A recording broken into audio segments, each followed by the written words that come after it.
Okay, I'm here in Jersey, Deptford, at a 2003 Mazda MPV. Let me see, right here. It's supposedly a no crank, no start. Let's see what's going on here. Alright. And it does nothing. Alright. Oh, I'm 6'3". It seems like everybody else is short. Let's see here. Just trying to wiggle the. Alright. Doesn't look like any lights are dimming when I do this. So, this one might be a pretty simple one. Stay on for a second. Well, that I don't like. That's not a good. Those fans going on and off are not a good sign.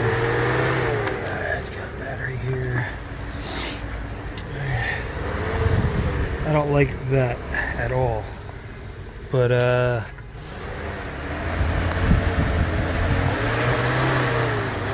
that's not good.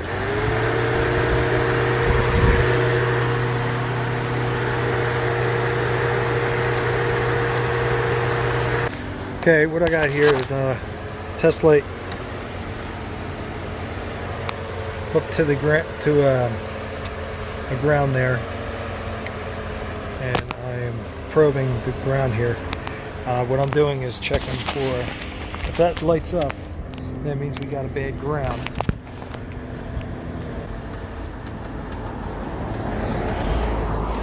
I was cranking it, so that's good. Means it's got a good chassis ground. So that's a little dry rotted.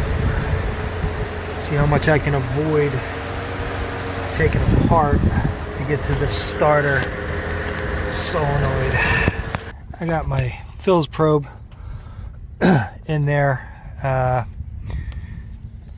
wanted to try to see if I can do it without disconnecting a bunch of stuff. But that's.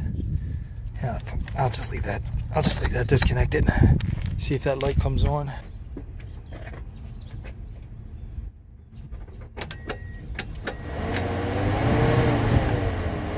don't know if you saw that. Light did come on. So that right there is my control to the starter. So that eliminates the ignition switch, eliminates the neutral part switch, and it eliminates the fuse. We got it disconnected. It's pretty heavily corroded. It's not going to change the fact that the solenoid's not engaging. Well, one thing I'm going to do is I'm going to hook that back up, and I'm going to redo my ground test just to make sure that the body of the starter, because of the corrosion that I'm seeing, maybe that there's a ground issue between the engine and the starter. I got the old school jumper right there. I got it to click over now. All right, let's try this again. Still same old click.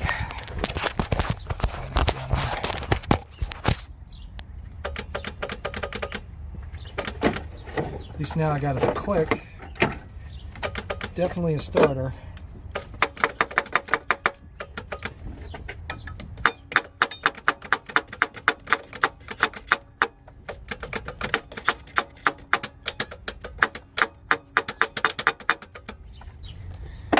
Got the same test here. Test light. Works. I'm going on the body here.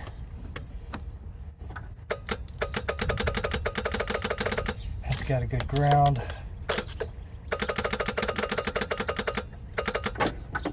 I almost had this thing started. So I wonder if this is good enough for me to do a voltage drop test on it from there to the positive. Now, I don't know how valid this test's going to be. I don't know how much current's running through it as far as what that solenoid's doing there. So that was just me cleaning the one side up. Getting this starter out's a little bit of a pain. Got a couple wobbles. Makes it a lot easier if you take the dipstick tube out, and you kind of have to reach your hand back and feel where the bolt is. I'm on the bolt now, and then I'm just gonna get it out. I got the starter out. Yeah, I got it to do it one time. This starter's definitely junk. Yeah, it won't work again.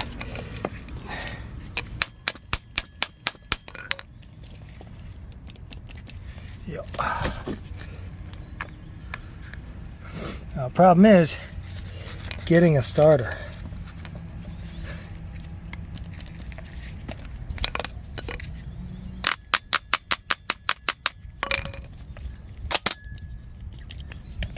Yep. All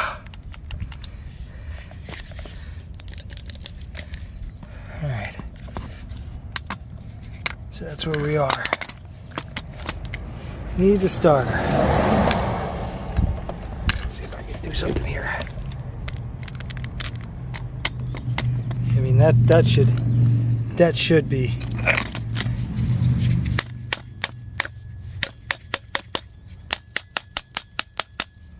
doing something. Motor should be spinning. But needs a starter. I don't know if I can find one. I tried to prepare for this. I was kind of assuming that it was a starter. I went to 2 Napas, they didn't have it. I went to 2 Advance, they did have them, but they were used. Well, they looked like they were used. There was like handprints on them and dirty grease and stuff, and I wasn't taking the chance. So I gotta see if there's a place around here locally. I'm deep in Jersey, so I don't know where anything is around here. I just have to trust Google. But yep, that starter's bad. It's not that easy to take out. Well, I shouldn't say that. It's not that hard. It's just that you gotta take the battery out the battery box, loosen some of the wiring. You got some wire brackets here and stuff. You gotta take the parking cable off, and it was kind of like locked onto it. It's gonna be real fun trying to clean up the surface when I put the new starter in, but it's not all that bad. You got looks like a coolant line that goes here, and you just loosen that so you get a little bit of room. And this kind of has a little bit of movement. Don't go crazy on it. All right, I'm just curious. I took the bolts out, and got a carbon going on there. Turn this lid on. Ooh.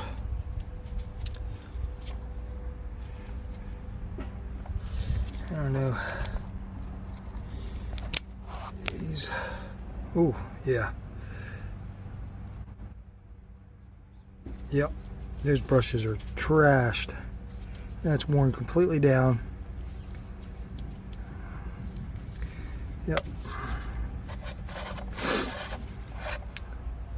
There you have it.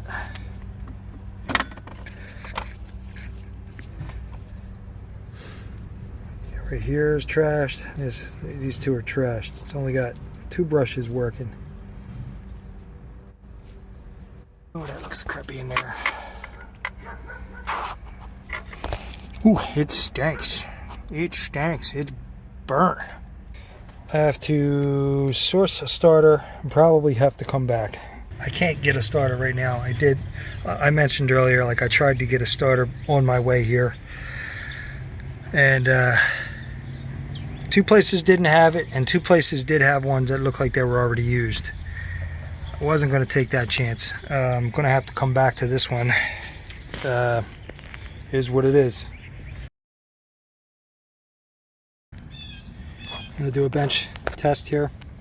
I got jumper pack hooked up, 200 amp scale, and whenever I hit the button, it's only going up to about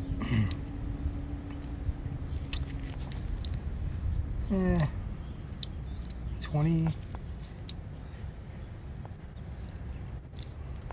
not much, right? So I'm going to switch everything over to the new one. Do a bench test of the new one. Hopefully it doesn't kick too hard, and so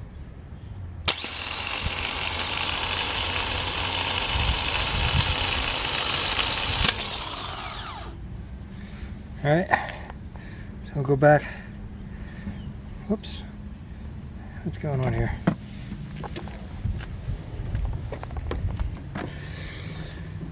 Okay, that's not what I want.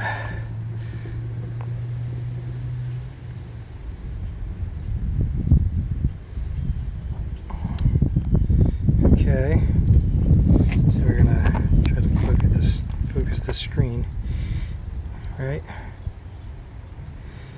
And we got,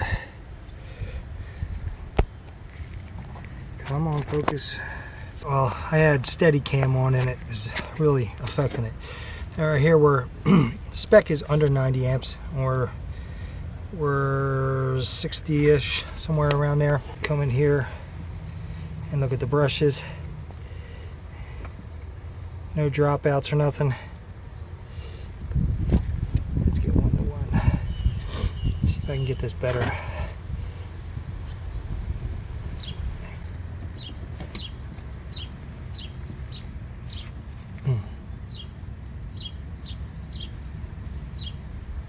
There it is.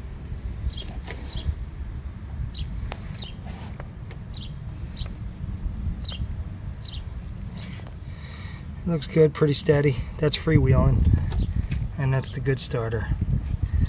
That's well within spec. The other one was, where's it at here? Right about here.